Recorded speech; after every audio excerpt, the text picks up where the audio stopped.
We're recording the interview of James Mitchell Jr. This interview is being conducted by Adrian Hill and John Brown from Wright State University Veteran Voices Project. The interview is being recorded at Wright State University Veteran and Military Center in Dayton, Ohio. It is approximately 11:30 a.m. on November 18, 2014. Alright, when were you born? I was born December 8th, 1950, just outside Philadelphia, Pennsylvania. Okay. Who were your parents and what were their occupations? My father was James C. Mitchell, Sr., and my mother was Jenny A. Mitchell. And my mother started off as a housewife and then entered her own catering business. And my father had served in the Marine Corps and retired and ran a painting service business. Okay. Do you have any siblings? I have two younger brothers, one who also served in the Air Force for 20 years, and he retired as a staff sergeant and as a civilian employee at McGuire Air Force Base now. What was his name? Jason M. Mitchell. And my other brother, John David, I've had very little contact with over the last 20 years. But he, as I understand, is now retired from Bell Telephone. Okay. So, what were you doing before you decided to join the Air Force? I was a high school student. I graduated. Took a couple classes before joining at a junior college. But I had always wanted to go into the service, and despite my parents' protest, I enlisted anyway. Yeah. So, what was it that made you decide Air Force?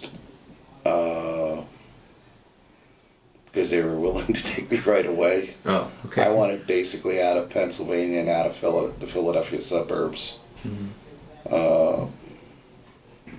I looked at my recruiter and said, "How far can you get me from Philadelphia?" And I started off in Texas. I got to Texas and said, "How far can you get me from Philadelphia?" And they said, "We can go to Southeast Asia." And that's all I needed. Yeah. My mother finally figured out after 5 years in the service that this wasn't a fly-by-night and she could take the milk and cookies in off the doorstep. Okay.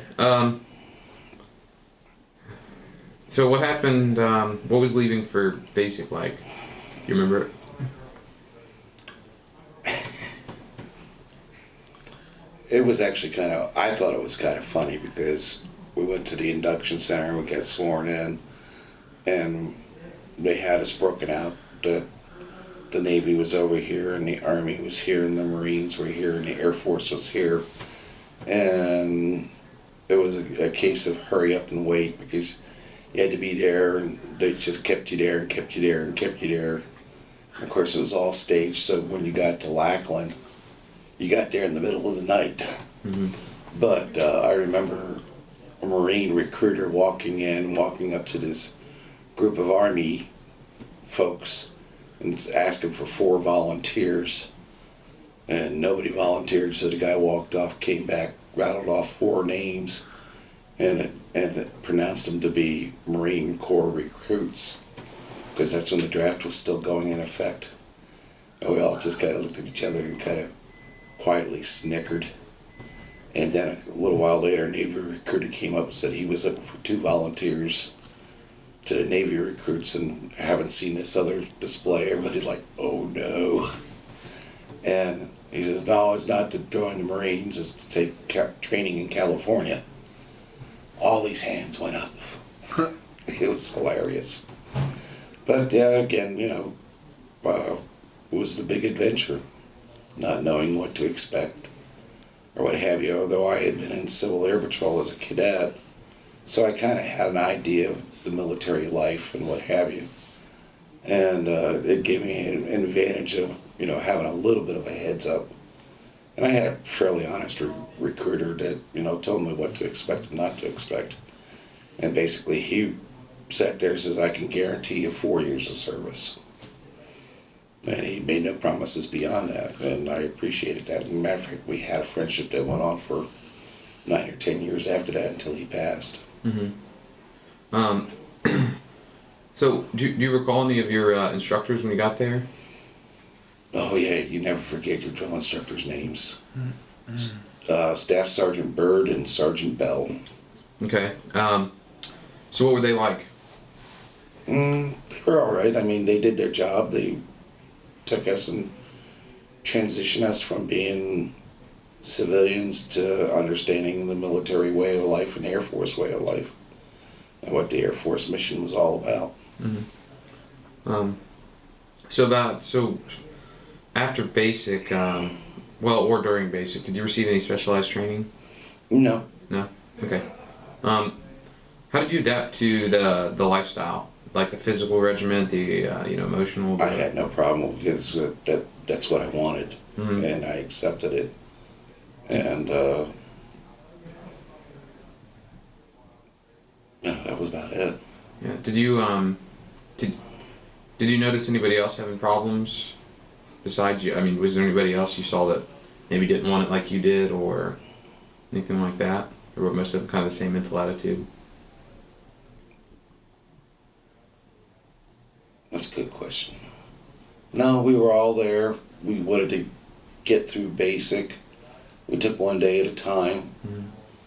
And Because you enlisted in what, 68, 69? 69. So, I mean, you guys knew where you were going, right? Not really. When they didn't have the guaranteed enlistments or what have you. Mm-hmm. When we first got there, the first week during processing, what have you, you did your testing, you did additional testing, then they called you in for, based on when you enlisted, you went into one of 4 areas. And I was in the mechanical aptitude group, and they would have a meeting with all the people who enlisted under maintenance mechanical aptitudes, and they told you what tech schools were available and what have you, and you put down your first 3 choices. And again, and then they did, went through whatever processing they went through. And for the most part, most of the people I knew that were in basic with me, they got more or less what they wanted. There were some AFSCs, Air Force Specialty Codes, that, people got put into because the slots were there and required security forces or then security police, cooks. One of the guys in basic training got a really interesting assignment. He became an Air Force Marine. And that being, they sent him off to a Navy school to learn how to do maintenance and what have you on small boats and small craft and how to operate them. And he ended up going to, I think it was Homestead Air Force Base, and he worked with the water survival school people and training air crew members on how to survive in the water, which was kind of a neat job. He did his 4 years, got out, and opened up his own boat repair business. Okay, so after you get out of basic, what was next? I went to helicopter maintenance. Mm-hmm. And then from there, where? Like after you were done with all your training? Well, the thing about helicopter maintenance in 1969, you pretty much had a good idea where you were going. Our tech school, which was supposed to be a 12-week tech school, was accelerated to 8 weeks. We did extra course time. And again, about almost the 2nd or 3rd week in tech school, we got shuffled into this big auditorium. And somebody from assignments was there, and with an overhead, went by AFSC of what overseas assignments were available. And came down to our career field, and there was like 4 classes that were graduating the month I graduated. And they came down and said, like, 24 slots to Vietnam, 10 slots to Thailand, 5 slots to the Philippines, 1 slot to Iceland. And all of us kind of looked at each other and said, guess we know where we're going. And back then on the assignment things, are you a volunteer? They had a block in the orders that said, are you a volunteer or not? I don't think they do that anymore. But so we all but one of us volunteered to go to Vietnam and Southeast Asia. We figured if we're going to go, we might as well go and get it over with. Yeah. And it might look better if we were volunteers. Well, one guy in our group, Boyd and Aaron, and I'll come back to this. For some odd reason, he was going to go to North Dakota or South Dakota, because that's where his father was stationed. He was a dependent, and his girlfriend was there. So all of us got our orders, all but Boyd. We were all volunteers for overseas, so we were going to where we were going to. In my case, it was Vietnam. Boyd, being a non-volunteer, and I guess the slot in Iceland was a priority because he went to Iceland. Wow. And the reason why I bring Boyd up is because he went to Iceland for 11 months. I went to Vietnam and I extended my tour to an 18-month tour in order to fly, and because I was crazy and I was young and crap happened to the other guy, it didn't happen to you. You were indestructible. Yeah. Anyway, I'm getting ready to leave Vietnam and I'm going to the Philippines on a consecutive overseas tour. As I start my out processing, I hear this voice. And I say, wow, I know this voice. I look up and it's Boyd and Aaron. Boyd went and did 11 months in Iceland, got reassigned to Eglin, Florida, was there 4 months and got an involuntary deployment to Vietnam. And he basically, as near as we could figure out, was he was coming in as my replacement. And to my knowledge, Boyd never did get stationed near his girlfriend or his family. So, when you served in Vietnam, where in Vietnam were you? My first tour, I was stationed at Da Nang Air Base in northern Vietnam, the northern half of southern Vietnam. And I was assigned to the 37th Air Rescue Squadron. And our job was, we flew H-3s and then switched to H-53 rescue helicopters. And we did aerospace recovery ops of air crew members that were shot down. We also did dust offs, and dust offs being medical evacuation of wounded. And we flew, and we did standby duty for as deemed fit, I guess is the best way to describe it. And after I got my 5 level, I got placed on flight status as a flight mechanic. And I would go out and I would do the pre-op of the aircraft when we weren't flying training missions, because that was ironic, in Vietnam we still flew training missions. Flew actual missions, or we pulled alert for whatever came down the road, whatever we were alerted for, whether it was downed air crew or downed helicopter, or a medevac that the Army wasn't able or couldn't handle, or the Marines. And my unit had we had a very high morale rate, because we knew what we were doing there, because by 1969, being in Vietnam was not the most popular thing to be, but we were there to save lives. And so we knew what our mission was, and we were fired up to do that mission. And I worked with not only pilots and air crew members, we flew with we supported the pararescuemen. Right. And God love them, because they're great human beings, great individuals. Crazy, but they would do 14, 15 months of hardcore training, if you know anything about PJs. Yeah. And they deserve all the kudos that they've received. Now they call it combat search and rescue. Yeah. And part of that changed while I was in Vietnam, because some of the mission requirements changed. I'll talk about that a little bit later on if you want.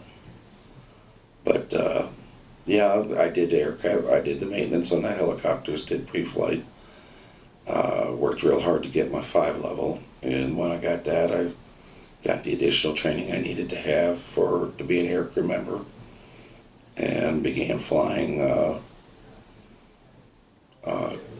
combat rescue about the second half of my tour, which was the last 9 months or so that I was there. Wow. Okay. So, what did you? What kind of combat action did you witness when you were there, if any?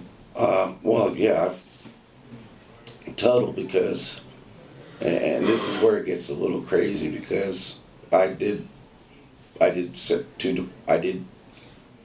two full tours in Vietnam. Plus, I flew when I went to the Philippines. I ended up going back TDY to Vietnam, and so depends on which time I was there, what I did. But in my first deployment, like I said, flew some combat rescue missions over the DMZ and the southern part of North Vietnam. Total, by the time I came home and finished everything up in 1975, I had flown over 300 combat missions.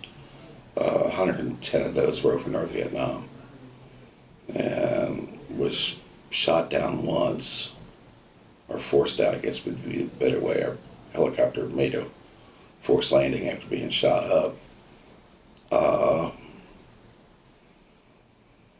And when I was in rescue, we were credited for, our air crew got credited for 19 saves. That was pilots that were actually shot down, or a crew that was shot down that we helped recover. Mm-hmm. And always had a big party afterwards. It was always great when we saved somebody. It always sucked when we lost somebody. And probably the hardest day that, well, it was twice, when we lost air crews while trying to do a rescue. Mm-hmm. And on one of them, I still use it as my email password, as Jolly67, and that was became the event that it was around, became quite famous, because that was when they were trying to rescue Ice Hamilton, and he was better known as Bat 21, and he was shot down during the Easter Offensive in 1972, and he was shot down.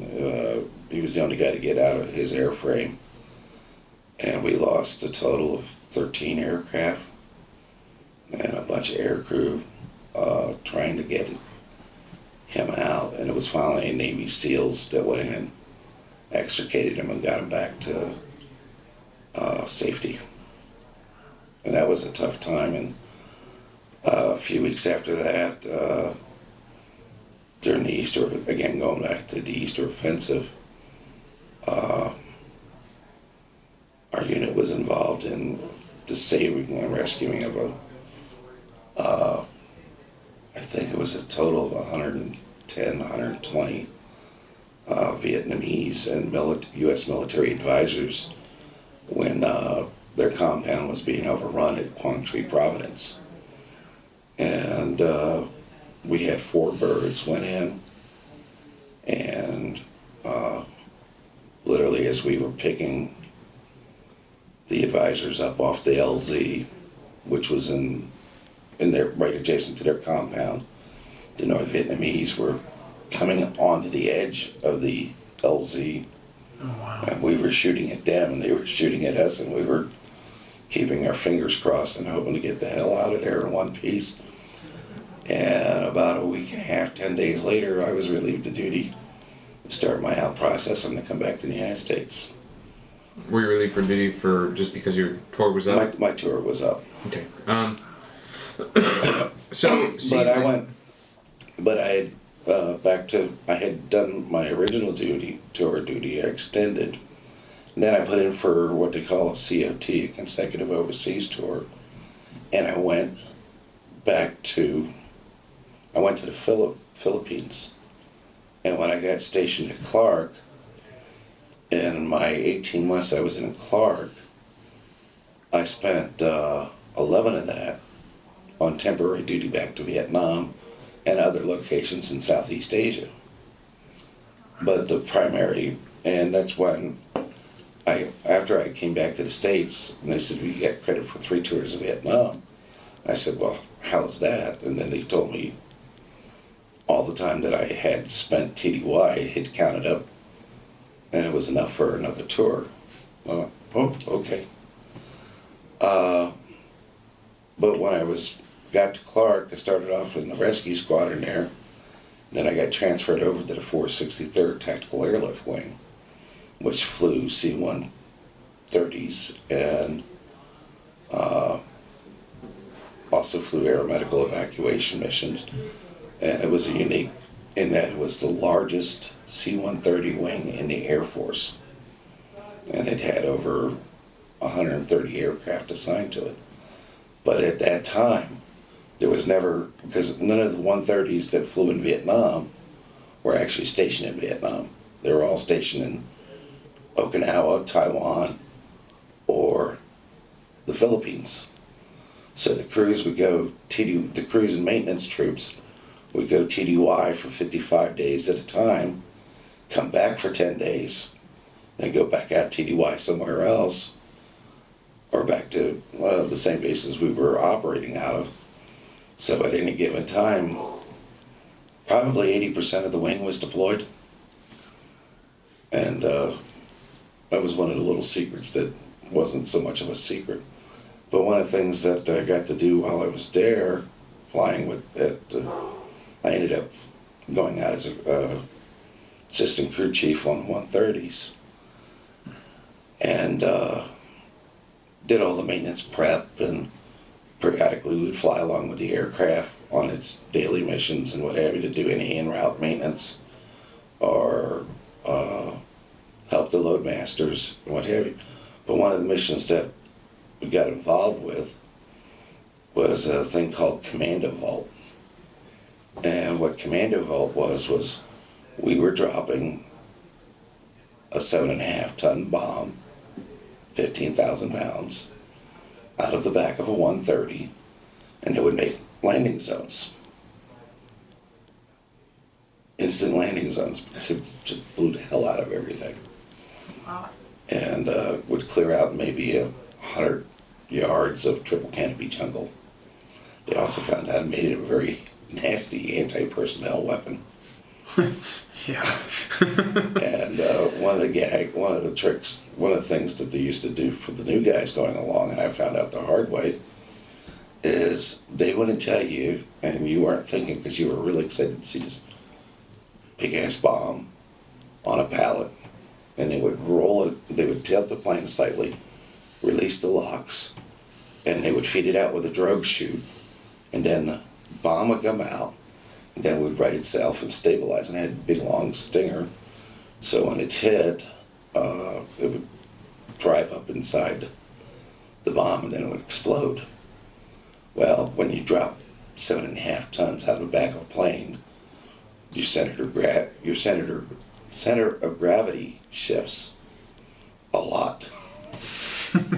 And so what would happen is everybody would be sitting down except for the new guys. We'd be like, ooh, watch this thing going out, and thinking you're going to see the big bomb explode, which you really weren't going to see because you're a couple thousand feet below, and as you're moving forward, you could see maybe in the distance, but not the first time because you fell flat on your butt to the hilarity of all the air crew watching it.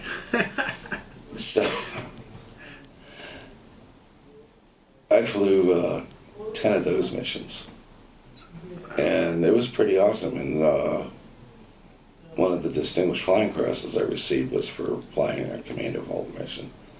And one of the things that they did was they had us fly in, and we actually took out a SAM missile site.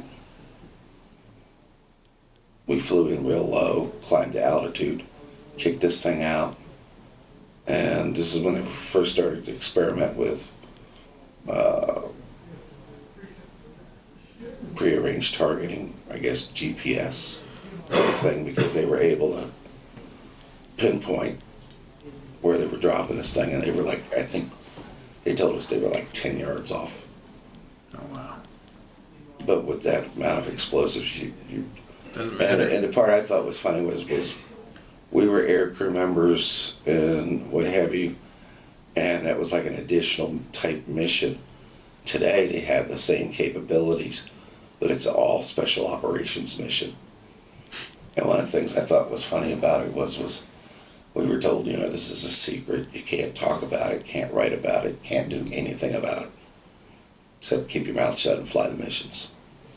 One day we're picking up a copy of the Stars and Stripes, and there's a whole layout on the mission that we're doing. So we're looking at the pictures and we're reading the article, and we came back up to our security folks and said, can we talk about it now? And I went, nope, still classified. Okay, so next letter I write home. I can't tell you what I'm doing because it's a secret, but read the attached newspaper article. Nice. But again, the thing that made it interesting was I was in Da Nang, then I went to the Philippines where I spent a good chunk of my tour TDY back, and I was actually injured in Vietnam while I was stationed at Clark. And that took place on February 15th, 1971. And it was my last day TDY. I had been deployed to a place called Khe Sanh, which had reopened for what they called Dui Canyon 2 in support of the Vietnamese invasion into Laos. And we were doing maintenance support and lived like a grunt for 60 some odd days. I came back out, and last day, sitting in a revetment waiting to get on my plane to fly back, they blew up, the base underwent a rocket attack, and a 130 that was parked in a revetment next to where we were took a direct hit. And I was injured along with a number of other guys by flying debris and what have you, and we were treated, and I got moved. I was air vac'd back to Clark, and I spent a couple days in the hospital there, and then I got released. The thing that I thought, talk about counting your blessings, had it been about 10 minutes later, there was a K-loader, which is a cargo loader. It had 6 pallets of ammunition on board that was coming out to be loaded onto that airplane. They got destroyed. Oh, wow. So had it been 10 minutes later, it would have been an entirely different scenario, and probably would have found myself 6 feet under somewhere back in the States along with a number of other individuals. Wow. Because that's a little too close to the explosions. Yeah. But, so anyway, when I was finishing up my tour in the Philippines, I had been selected for a special duty assignment to Andrews Air Force Base. I was going to be going to Andrews, and I was going to be going to the 1st Helicopter Maintenance Squadron. I had to be interviewed and go through all these neat little clearances and what have you, because you were going to be doing presidential support. Well, in the meantime, our unit had been extended 90 days because of the Cambodian invasion. So all assignments, all leaves, all that was canceled because it was a max effort to support the army when they went into Cambodia. And so they came back down with a new assignment saying, "You're going to South Dakota." And I went, because one thing I knew about South Dakota, A, it was South Dakota, and B, it was Strategic Air Command, and I didn't want to have anything to do with SAC. Yeah. And the fact that it was cold, much colder than it is like today, and being out on the flight line, no way. So I was sitting there and I was starting to resign myself that that's where I'm going to go. And they had this, about this time was when they started the all-volunteer force. So they had this general coming around and he was briefing all the first termers and what have you about what the all-volunteer force was going to be all about. And, you know, and it affected the Air Force even though we were already volunteers. And they were saying, if you're overseas and you want to stay overseas, we'll let you stay overseas. And that was one of the perks. And then they were talking about, you know, beer machines in the barracks, and it was going to the all-volunteer force, and we were going to get a super increase in our pay, which was actually not that bad. I went from $252 a month as an E4 sergeant to like $600 a month. And that was like, wow, big bucks. And back in 1971, 72, that was big bucks. So anyway, this general said, is there any questions? And I said, and I being a smart-ass little 21-year-old buck sergeant, said, bullshit. I said, why do you say bullshit, Sergeant? I said, I volunteered to stay overseas, and I had.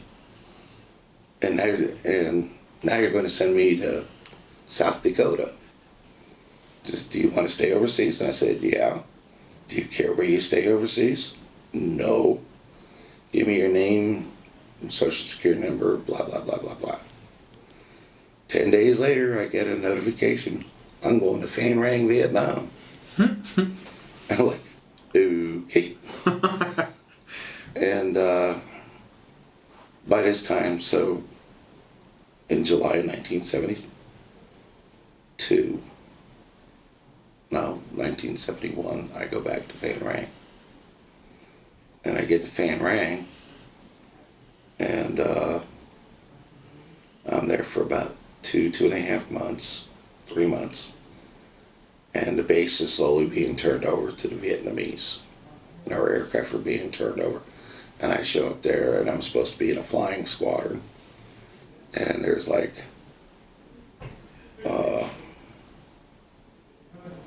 we had 12 aircraft assigned because all the aircraft were slowly being turned over. And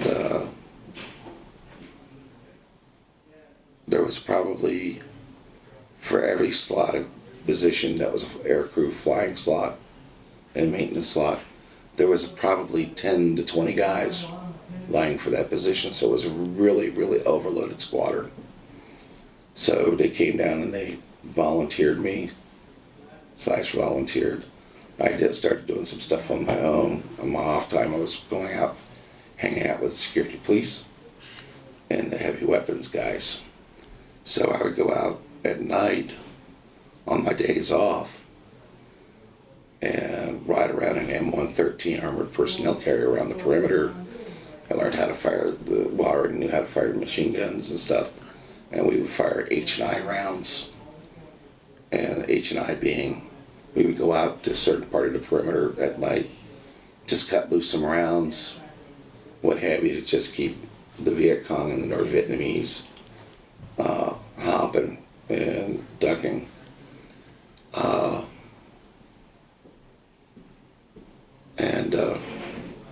I thought, this was cool. This was, it beat doing, it was just something to do because where are you going to go in Vietnam? Yeah. And so, one night, while I was out with the cops, armored personnel carrier, and the heavy weapons. They had their armored personnel carrier, and they had a 50 caliber and 2 M60 machine guns, and then they also had a bunker that fired a 81 millimeter round mortar, and they would either fire direct support or indirect support for the guys on the perimeter, as well as doing harassing and interdiction fire. Well, on a mortar shell, you have these things called increment bags, and they're little powder charges. At the base of the mortar shell, you have basically, it's like a shotgun shell percussion cap, and you drop the shell down the tube, hits the percussion cap, it ignites the powder bags, and the number of powder bags around determines how far out it goes. And they have 9 powder bags, and they were firing, and you take off the excess bags. And this one night, and we took turns, we tried to take a nap in between missions and stuff, because you could do that when you weren't directly on the wire. And I was in the Connex, which was sandbagged, and we had like a little cot, and I was trying to, because the guys also knew I didn't have to be there, and they would let me, take a nap. Well, they were firing an H&I mission, and they dropped the shell down, and when the shell hit the bottom of the tube, the powder charges blew. They burst on impact inside the tube. So the shell goes out basically on its percussion cap alone. Probably went 100 feet up in the air and dropped 15 feet outside the pit and exploded. And it sent, the only reason why nobody was killed was everybody was on one side of the blast wall, because we had a waist high revetment and sandbags and what have you around the mortar pit. But that didn't stop guys from getting injured. And there was 15, 16, no, it wasn't that many. There was 6 guys that were injured with shrapnel. I can't hear because the blast just kind of took out my hearing. But I come barreling out, and it's like all hell's broke loose. And there's guys moaning, groaning, a big hole. You could smell the cordite and what have you. And I grabbed the first aid kit, and I started patching up the guys. I had some first aid training from when I was a Boy Scout and then when I was in Civil Air Patrol. And one of the things I found out later, I knew I couldn't get the dressings over the shrapnel that was sticking and paled. So I'm pulling the shrapnel out. Oh no. And slapping the dressings on. Hey, I was doing what I thought I had to be doing. That was right. And I bandaged the 6 guys that were injured. Treated for shock and waited for the medics to get out there, as well as the other people from the supervisors. And Yeah. you have an incident like that, everybody and their son shows up. Yeah. And this is at 2:30, 3 o'clock in the morning. Well, I get all the little warm fuzzies and pats on the back. You did a really good job. You saved these guys' lives. And I go, I did what I had to do. Yeah. And was subsequently put in for the Airman's Medal, which is the highest medal you can receive for not actual combat. And several months later, well, almost a year later, I get I'm awarded, while I was at the NCO Leadership School at McGuire Air Force Base, I'm awarded the Airman's Medal. Nice. And it was a big kudos, and they had a nice little article in the paper, and what have you. And my brother organized an anti-war demonstration against me. Like I said, wasn't popular to be in the service from probably '68 through, well, probably Desert Storm. Yeah. So anyway, I get credit, and the most important thing was everybody survived. Yeah. Found out after I cross-trained into the medical field, you don't take out inhaled objects. Exactly. And when they were giving the lecture on that, I went, is there any exceptions to the rule? No, you're not supposed to. And you could get in big trouble if you do. I went, they gave me a medal. And they said, well, you weren't a medic then, so that's okay, we guess. Yes. Well, good. So then I went back, and when Phan Rang was being closed down, I was moved back to my old unit. I was transferred in country back to Da Nang, and I got into Da Nang in January 1972. I haven't spent the first 7 months of my tour at Phan Rang. Well, I get there in time for the Easter offensive. And we already talked about that because of the business with losing the one bird, Jolly 67. I watched it go down, and then was involved with the evacuation of the advisors out of Quang Tri, Providence. And about 2 weeks later, I'm back in the States. Well, I get back to the States, and just before I left Vietnam, I re-enlisted. And I didn't do it for God and country, I did it for the $10,000 bonus. That was tax-free. Yeah. Big incentive. Anyway, and that time it was a pretty big bonus because we were a critical, helicopter maintenance was a critically manned field.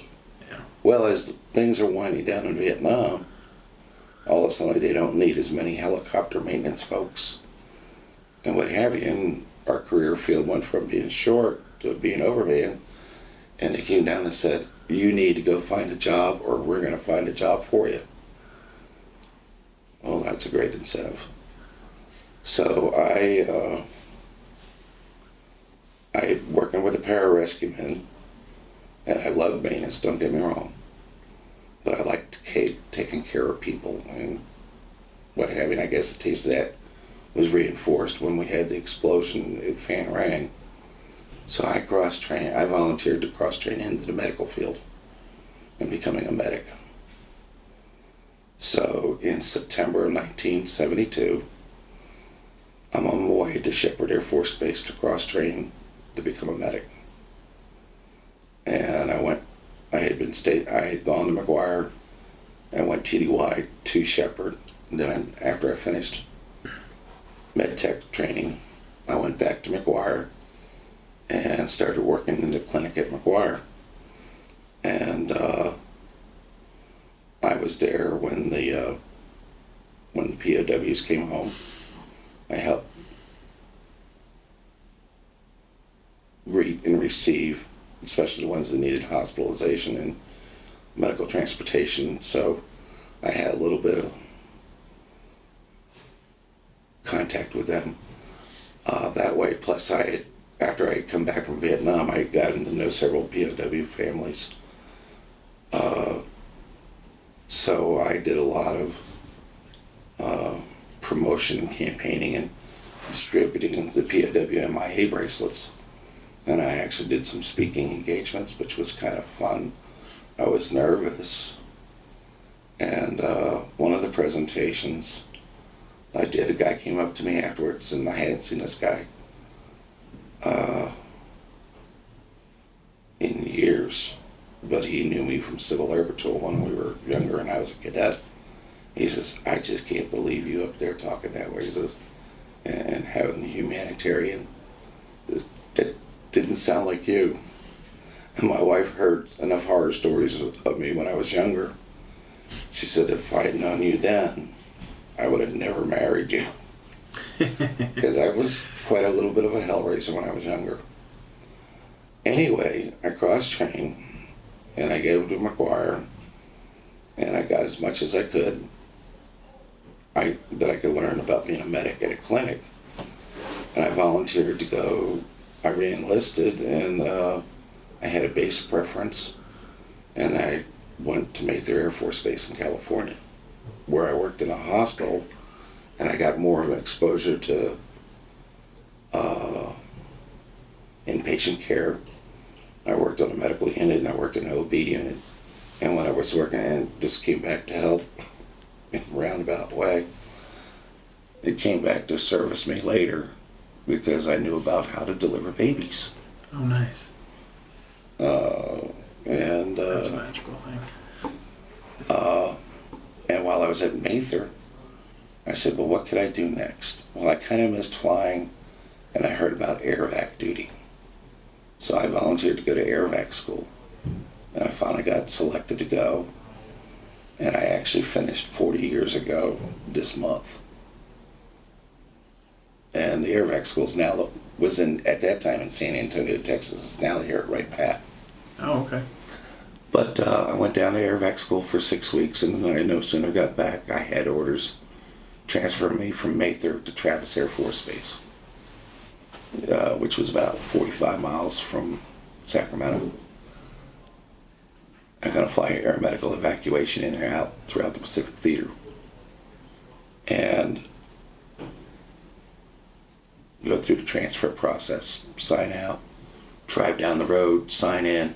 That day I'm signing in, they announced that we're going out of business. Our squadron is going to be, the mission's changing. You're going to be here long enough to qualify, and then you're going to fill out another assignment request. Okay, well, I go through the qualification training, and I get qualified to fly on C-141s. And I finished all my qualifications in March of 1975. Well, in April, all hell starts breaking loose in Vietnam, and things are going south. The Vietnamese are fleeing and what have you. And on April the 5th, they start what they call Operation Homecoming. And it's going to be this grand showcase. They're going to load up all these little orphans and what have you on a C-5, and they're going to fly them back to Travis Air Force Base, and President Ford and his wife and a slew of are going to greet all these little orphan babies and their what have you. And it's going to be a big PR thingy. Well, what goes wrong is the plane takes off. Flies about 60, 70 miles out. And there's this catastrophic explosion. And the doors blow out, the rudder's severed, and the C-5 turns around to fly back. And the pilot and co-pilot just do this remarkable job of nursing this plane back 65, 70 miles. And they've got medical crew on board and volunteers and about 300 babies and adults and formula and what have you. And the plane's coming back into Tan Son Nhut, and they ran out of altitude. And they hit this river, and they bounce, travel a couple hundred yards, bounce again, and bounce a third time. Then the third time, the plane just breaks up. And there are a lot of people killed, a lot of people injured. And I bring this up because 3 very, very close friends of mine were on the plane that died. Mary Klinker, and she's the only Air Force flight nurse to die in Vietnam. Mike Paget, who I worked with at Mather, and he got into Travis about a month, 2 months before I did, and DC Johnson. And in the meantime, I'm on a C-5 at Hickam Air Force Base getting ready to fly to Vietnam to do the same thing, pick up refugees and what have you, and come back. Well, Mary and Mike and DC Johnson, the other guys, they're all on the same panel, as my friends that died in Vietnam on both my tours. Their names, and they're all remarkably located close to each other. And of course, the nurses' memorial, which is part of the Vietnam Wall and what have you, is there. So I have a kin to that because Mary was a sweet person. Regina Alney, who was one of the other nurses that survives, she receives the Airman's Medal and also receives the Cheney Award, which is the highest award you can get for airmanship. Only nurse to ever do that. And it was a privilege to honor and fly with them. Well, in the meantime, when all that's going on, they ground all the C5s right off the bat because they don't know why. So I get taken off the one C5 at Hickam, put on a 141, and for about the next 5 weeks, flying back and forth in and out, Flight 10 missions, in and out of Vietnam, picking up refugees and orphans. And we're flying them to Guam, we're flying them to Clark. Some cases we would pick them up after they'd been processed and fly them back to the States where they, slowly immigrate and assimilate into today. Well, remember I was talking about delivering babies. I'm on as it turns out, the second to last 141 mission to fly into Tan Son Nhut. Didn't know that at the time. But we're loading the plane and refugees are coming on board and we got translators and up comes walking this Mama San. And she is like, she is like 12 and a half months pregnant. And when she walks on the plane, we're taking a look and going, okay. And it turns out she's very much in active labor. Oh, wow. And the medical crew director was a nurse out of Pope Air Force Base by the name of Lynn Wall. And I had had previous dealings with Lynn and got along really well with her. And she's an OB nurse. And she takes one look, sets this gal on a litter, puts up a privacy curtain, and goes, Jim, get the OB kit. Because she knew I was an OB tech. Yeah. And little did I realize when I went through AirVac school, because when I went through AirVac school, I was paranoid. Because there was all these guys, I've got ER experience, I've got CCU experience, cardiac care, I've done intensive this, intensive that, and I'm going, I worked in labor and delivery. I know little babies. And I've had enough ER experience to be dangerous. But here I am. I know what to do here. And it was like, so on the way out, Lynn Wall and myself, we end up delivering a baby. About 25 minutes airborne. And we marked, we delivered the baby, cut the cord, put the baby with mom, the nurse. Everybody's all smiles because for all the tragedy that's going on and all the crap that's taken place over the last 5 or 6 weeks, it was nice to have a little bit of happiness and joy come in. Well, one of the engineers comes back and he's helping us. His name's Joel Mayo.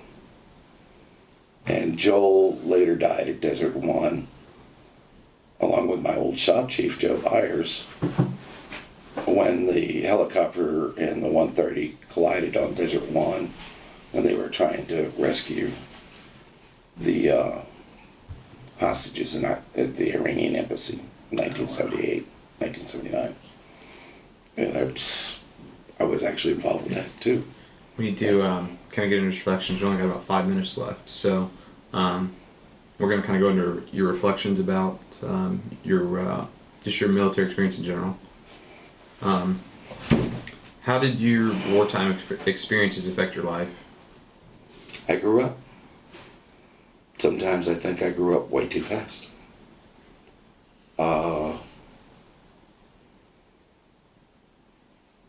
I would not have become, I would not have ended up in the medical field and pursuing the medical field that I briefly talked about. I ended up getting a bachelor's degree in nursing, plus I became a EMT and paramedic. I also ended up going back to school to earn 2 more degrees, bachelor's degrees, and then when I retired from the Air Force, a master's in counseling and special education. It made me it gave me some focus, and it gave me an insight, and I learned about myself, and I learned about my life is and has been and will be until I probably get in the grave, and then I'll figure out a way to do some more service for others. And that's about where I've been accused of, in the past, of more than willing to take off my shirt to help somebody else, to the point where it's almost a fault. And one of my closest, dearest friends said that in a letter of recommendation to somebody else. And I guess I fall in that category. My wife, as I previously stated, had she known what I was like before I went into the service, she would have never married me. Or even the first few years I was in the service. So yeah, I grew up and I got direction. Okay. I lucked out. I had a lot of good mentors along the way. Okay. What about how's your military service impacted your feeling about the military in general, and how you feel about it then, and maybe how you feel about it now?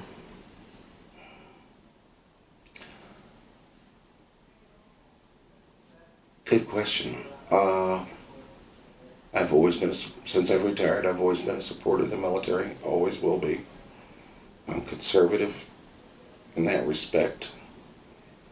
I'm suspicious of democratically elected leaders because sometimes I think they send us off on missions that we have no business doing.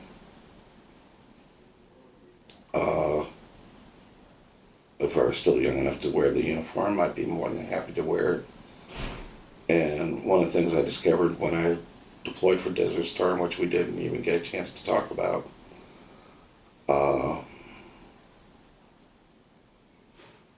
it helped me prepare the kids that were deploying with me. And the thing about it is, and you can ask any veteran, especially those who've been shot at, what have you, we're not there for the mission, we're not there for God and country, we're not there for mom's apple pie, we were there for each other. And one of my jobs, I felt like when I deployed for Desert Storm and provide comfort, was I was there to make sure I got these kids home in one piece, because when I deployed for Desert Storm, in the 82-person chalk that I was in, a medical chalk, I was the only one who'd been in Vietnam. I was the only one who had any combat experience or special operations experience. And it was incumbent to share my experience with my supervisors and the people that I supervised.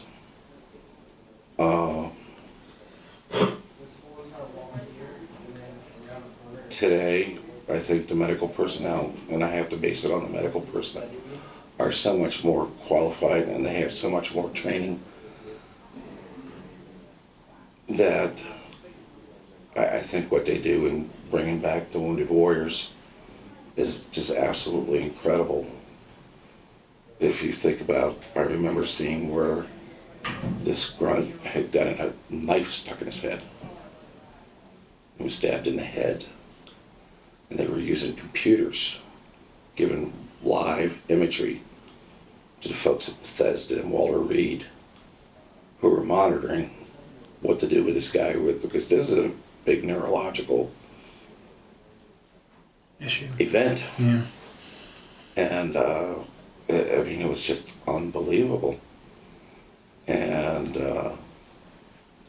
sadly, I've gotten to the point in my life where I'm not friends. Well, yeah, some of my friends are through age and what have you are dying off. But I've unfortunately, since Iraq and Afghanistan, I have watched kids, and I mean kids that I knew when they were babies and 4 or 5 years old are now buried in Area 60 at Arlington that have died in Afghanistan and Iraq. And that makes it kind of interesting. It makes it kind of sad. But again, I can kind of relate, and I have tried to provide some support to the families that I've known and what have you are now going through that situation and adjusting and readapting. And yeah, the guys coming home, the guys and the gals that are coming home, they've got a lot of issues going on, and one of the reasons why I'm here is I've been there, done that, and I'm willing to spend my time in whatever capacity that I can help them make a transition back into a sense of normalcy. But it's always amazing. You always like to say, if I could go back and do it over again, but with what I know now, Yep. I don't know how that would end up.